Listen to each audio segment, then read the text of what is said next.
Assalamualaikum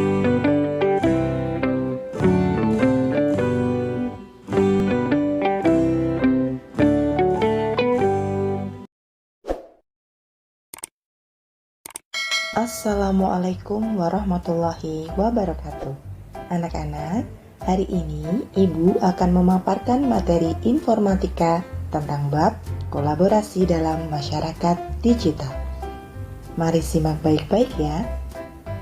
Sebelum itu, mari kita mengenal apa itu kolaborasi. Kolaborasi adalah kerjasama yang dilakukan oleh dua atau lebih pihak untuk mencapai tujuan bersama.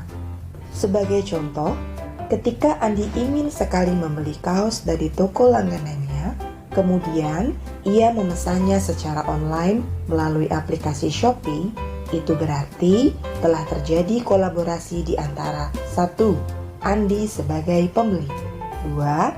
Shopee sebagai penyedia layanan, dan 3. Toko sebagai penjual. Ketiga unsur itu sama-sama diuntungkan, karena Andi diuntungkan dapat membeli kaos, Shopee diuntungkan karena aplikasinya digunakan, toko diuntungkan karena dagangannya laku terjual. Jenis dari kolaborasi terbagi menjadi 2. Yang pertama, berdasarkan pembentukan dan tujuan kolaborasi, dan yang kedua, berdasarkan metode atau perangkat. Jenis kolaborasi berdasarkan cara pembentukan dan tujuan kolaborasi terbagi lagi menjadi 3. Yang pertama adalah kolaborasi tim. Kolaborasi tim adalah kolaborasi yang dilakukan dalam tim kerja dengan masing-masing anggota tim mempunyai tugas, batasan waktu, dan tujuan yang sudah dinyatakan secara jelas. Sebagai contoh, guru membentuk kelompok kerja yang terdiri dari 5 anak dan memberikan tugas untuk membuat clipping tentang hardware. Untuk menyelesaikan proyek tersebut, kelompok harus memberi tugas kepada masing-masing anggota kelompok. Yang kedua adalah kolaborasi komunitas. Kolaborasi komunitas adalah kolaborasi yang dilakukan karena adanya kesamaan minat dan ketertarikan dari anggota komunitas. Sebagai contoh, komunitas pengguna Linux mengembangkan software gratis. Yang ketiga adalah kolaborasi jaringan. Kolaborasi jaringan adalah kolaborasi yang dibangun karena adanya hubungan atau ikatan yang sudah dibangun terlebih dahulu. Jaringan tersebut dibangun berdasarkan berbagai ikatan tertentu, seperti hubungan kerja, sahabat, kolega, teman sekolah, keluarga, atau kesamaan kepentingan. Sebagai contoh, organisasi seperti penyedia jasa hotel, jasa transportasi, jasa restoran, penyedia jasa aktivitas wisata, dan biro perjalanan berkolaborasi untuk membangun jaringan guna membangun industri pariwisata di lingkungan setempat. Jenis kolaborasi berdasarkan metode atau perangkat pun terbagi lagi menjadi 3. Yang pertama adalah kolaborasi sederhana. Kolaborasi sederhana dilakukan dalam bentuk dialog, pemberian pesan, dan memberikan umpan balik terhadap pekerjaan. Kolaborasi jenis ini dapat dilakukan dengan menggunakan media komunikasi seperti aplikasi messenger, chatting, dan video konferensi. Yang kedua adalah kolaborasi dokumen.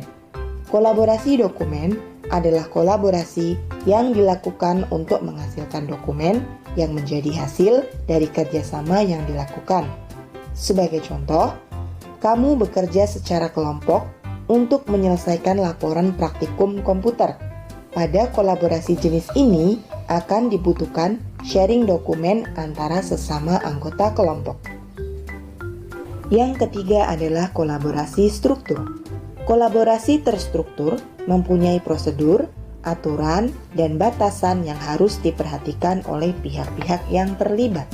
Contoh, kolaborasi antar pemasok atau supplier, produsen, distributor, dan penjual atau retailer, masing-masing pihak terlibat dalam kolaborasi dengan aturan, prosedur, dan batasan yang sudah disepakati sebelumnya.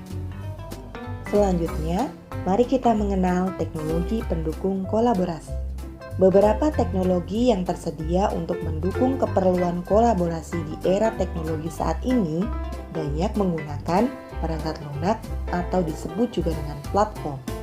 Di antaranya adalah 1. Aplikasi rapat online. Aplikasi rapat online adalah perangkat yang digunakan untuk melakukan konferensi melalui jaringan internet. Contohnya, Google Meeting, Zoom Meeting, Skype, dan lain-lain. 2. Aplikasi pengirim pesan. Aplikasi pengirim pesan adalah aplikasi yang digunakan untuk bertukar pesan atau disebut juga dengan chatting. Contohnya, WhatsApp Messenger, Facebook Messenger, Line, dan lain-lain. Ketiga adalah pengelola email. Pengelola email adalah aplikasi yang digunakan untuk menerima, membaca, mengirimkan, dan mengelola email. Contohnya ada Google Mail, Mailbird, Yahoo Mail, dan lain-lain.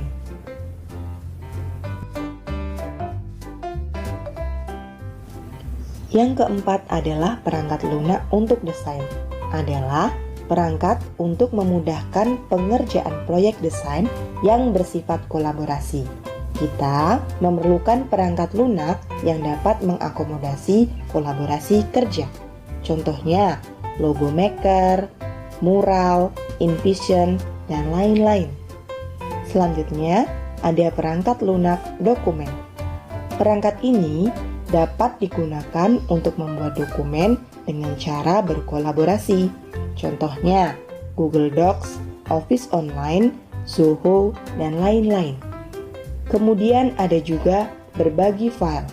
Adalah aplikasi yang memungkinkan kita saling bertukar dan berbagi file untuk berkolaborasi. Contohnya adalah Google Drive, Dropbox, Mediafire, dan lain-lain. Nah, anak-anak, itu tadi penjelasan mengenai kolaborasi. Sampai jumpa pada materi selanjutnya. Wassalamualaikum warahmatullahi wabarakatuh.